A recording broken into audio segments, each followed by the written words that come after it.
Halo sahabat CPNS, welcome back to Irama Widya YouTube channel. So, kamu pasti udah dapet jadwal ujian SKD-nya kan?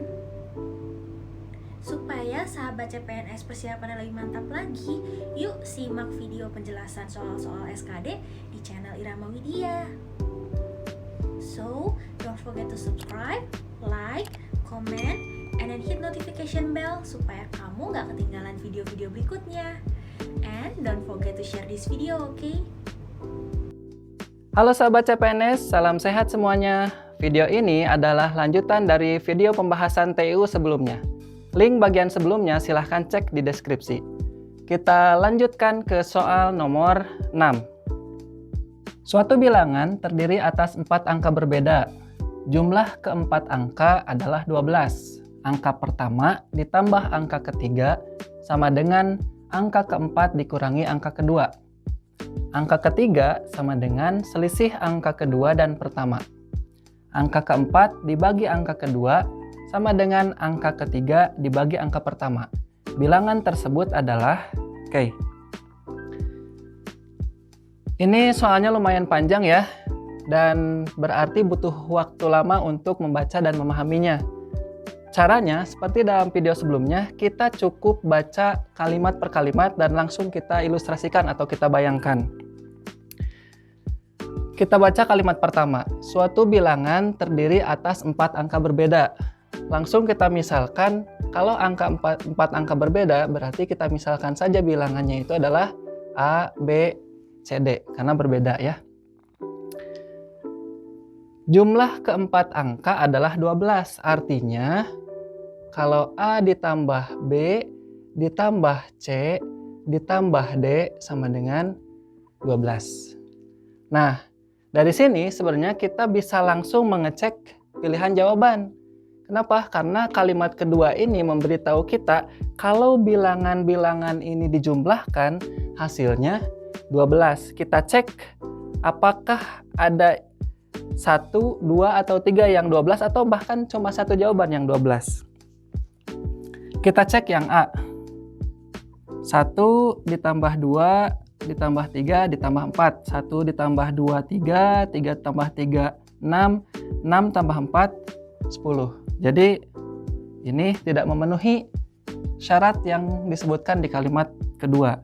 Kita cek yang ini. 2 tambah 3, 5. 5 tambah 4, 9. 9 tambah 5, 14. Ini juga bukan. Selanjutnya yang C, 1 tambah 5 tambah 3 tambah 2. 6, 9, 11. Ini juga bukan. Yang D. Gimana yang D? 2 tambah 1, 3. 6, 11. Ini juga ternyata bukan. Coba yang E. 1 tambah 3 tambah 2 tambah 6. 4, 6, 12. Dan ini ternyata pilihan jawaban yang memenuhi kalimat kedua. Nah, jadi sebenarnya ketika kita menghadapi soal yang panjang seperti ini, kita tidak perlu membaca sampai selesai. Asalkan ketika kita membaca 1 atau 2 kalimat saja, kita bisa langsung mengecek pada pilihan jawaban.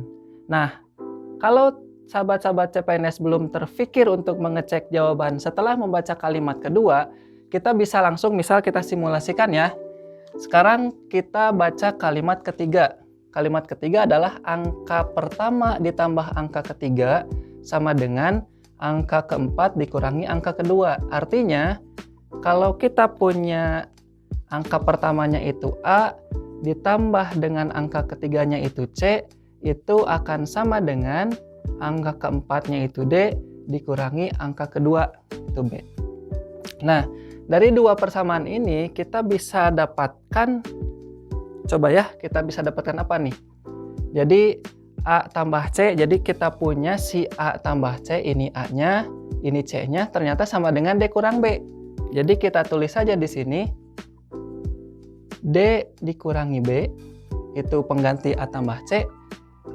Kemudian B yang ini kita tulis lagi, kemudian D-nya tulis lagi, itu sama dengan 12.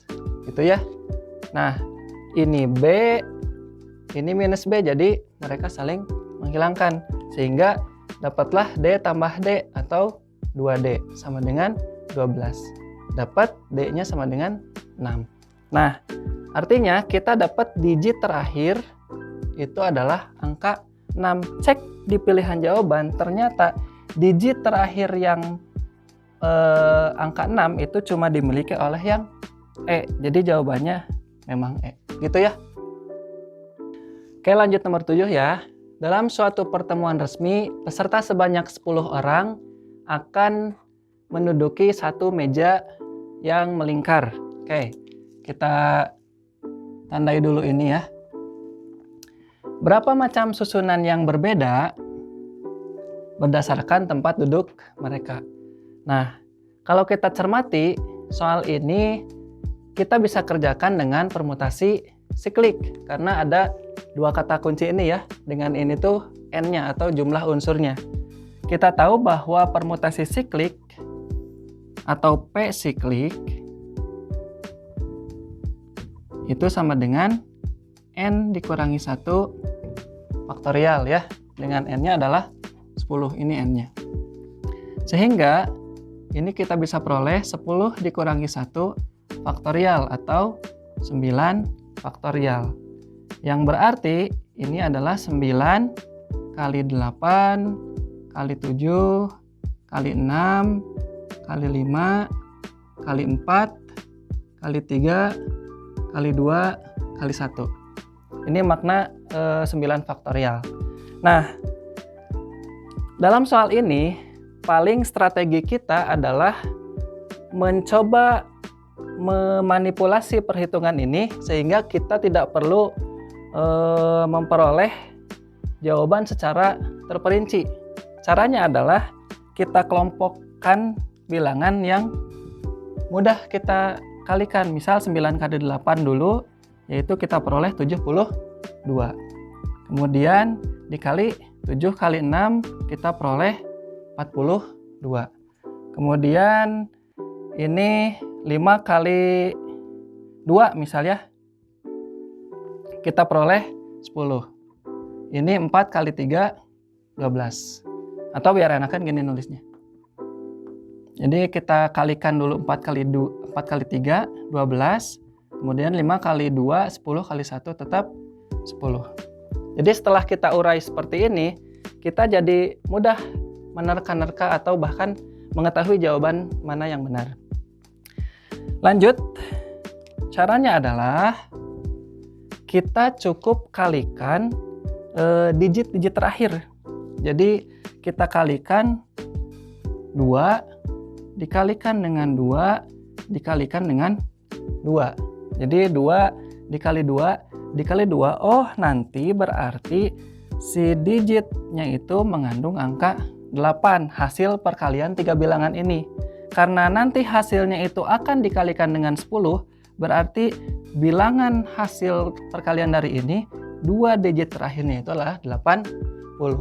Nah, kita cek di pilihan jawaban, ternyata yang 2 digit terakhirnya 80 itu adalah yang E dan yang A.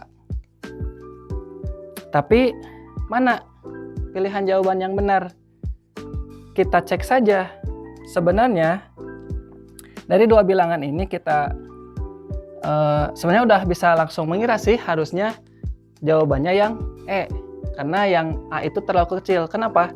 Karena 7 ini misalnya 7, jangan 72, 70 kali 40 saja, 7 kali 4, 28, ini udah 2.800. Jadi kalau yang A itu terlalu kecil. Jadi jawabannya adalah yang E. Gitu ya. Jadi soal yang langsung bisa kita pakai rumus, paling strateginya itu bagaimana cara kita memperoleh jawaban dengan hanya menyederhanakan perhitungan seperti itu. Oke, ini soal nomor 7. Oke, selanjutnya nomor 8. Diketahui X pangkat 5 Y pangkat 4 sama dengan 512 dan XY sama dengan 4. Nilai dari 8X per X kurang 1 adalah, oke, Di soal ini kita diminta untuk mencari nilai 8x per x-1. Artinya kita butuh nilai x. Nah, berapa nilai x? Nilai x itu pasti kita bisa peroleh dari dua persamaan di atas, yang ini ya. Sehingga trik atau strategi yang harus kita gunakan untuk menyelesaikan soal ini adalah memanipulasi x pangkat 5, y pangkat 4 sama dengan 512, dan xy sama dengan 4 untuk kita kemudian dapatkan nilai x. Nah, bagaimana caranya? Ini kita bisa saja tulis x pangkat 1, x pangkat 4, y pangkat 4 sama dengan 512. Jadi kita bisa peroleh x pangkat 1x ya, ini xy, ini pangkat 4-nya bisa kita simpan di luar. Ini 512. Ini xy, berarti ini x, ini 4, pangkat 4 sama dengan 512. 4 pangkat 4 itu adalah 4 kali 4 kali 4 kali 4. Berapa? 4 kali 4, 16. Kali 4, 64. Kali 4, 256. Jadi ini 256x. Ini 512. Jadi x-nya kita peroleh sama dengan 2. Nah, x sama dengan 2 ini kita masukkan atau substitusikan ke nilai ini ya. Jadi kita peroleh 8 kali 2 per 2 kurangi 1. 8 kali 2, 16. 2 kurangi 1, 1. Atau jawabannya 16. Jawabannya adalah yang A. Gitu ya. Baiklah, kita sampai ke soal nomor 9. Pada hari ulang tahunnya, Anya menerima hadiah sejumlah uang. Uang tersebut digunakan 1/4 untuk membeli ballpoint, dan 1/3 dari sisanya digunakan untuk membeli penggaris. Jika setelah membeli seluruh barang tersebut Anya masih mempunyai uang 5.000, maka hadiah uang yang diterima Anya adalah, ini adalah soal tipe aritmatika sosial. Nah, kunci dari pengerjaan soal aritmatika sosial itu terletak pada kemampuan untuk memodelkan kalimat per kalimat. Maka strateginya adalah kita baca kalimat per kalimat sambil kita modelkan. Kita baca kalimat pertama, pada hari ulang tahunnya Anya menerima hadiah sejumlah uang. Jadi kita misalkan ya, jadi uang yang diterima Anya atau uang yang diterima itu kita misalkan sebagai X. Uang tersebut digunakan 1/4 untuk membeli ballpoint. 1/4 untuk membeli ballpoint. Jadi kita bisa tulis beli ballpoint itu 1/4 dari X. Jadi 1/4 dari yang uang tersebut. Dan 1/3 dari sisanya, 1/3 tapi dari sisanya digunakan untuk membeli penggaris. Artinya beli penggaris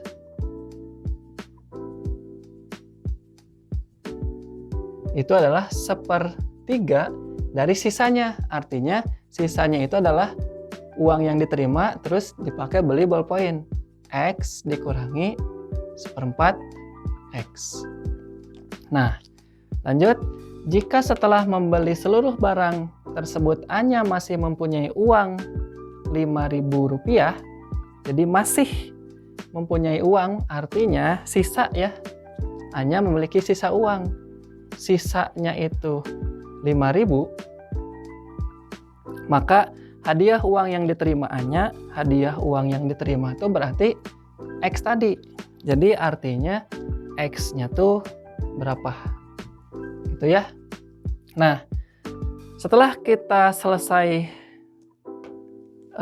membaca sampai kalimat terakhir dan ternyata kita tahu yang ditanya itu adalah X, kita bisa gabungkan data-data yang ada. Artinya kita bisa peroleh sisanya itu sama dengan uang yang diterima dipakai untuk beli ballpoint. Kita tulis dulu ya, beli ballpoint. Kemudian dipakai juga untuk beli penggaris. Gitu ya pemodelannya. Sisanya 5.000. Uang yang diterima dipakai untuk membeli ballpoint 1/4 X. Membeli penggaris itu 1/3 dari X kurangi 1/4 X. Atau ini kita bisa peroleh 5.000, ini 3/4 X, ini 1/3, ini juga 3/4 X. Nah, selanjutnya kita bisa bagi 3 dengan 3. Kita peroleh 5.000, ini 3/4 X, ini dapatnya 1/4 X. Jadi 5.000 sama dengan 2/4 X. Atau X sama dengan 10.000. Jadi jawabannya adalah yang D. Nah, kita sekarang sampai pada soal terakhir ya, soal nomor 10. Persegi panjang KLCN berukuran 8 cm kali 5 cm. Hanya ABDC yang bukan persegi. Dari persegi panjang ini, KLCN ini. Luas ABDC adalah, nah yang ditanyakan adalah luas ADBC. Ini luasnya berapa? Gitu ya. Nah, luasnya itu kita harus tahu nilai BD-nya berapa kali nilai DC ya. Dari mana dapat nilai BD dan DC? Pasti dari data-data yang ada. Oke, kita runut langsung dari sini saja ya. Kita tahu KO itu 5. Karena ini persegi, ini persegi, ini persegi, ini bukan persegi, berarti kita tahu ini juga 5 cm si KN.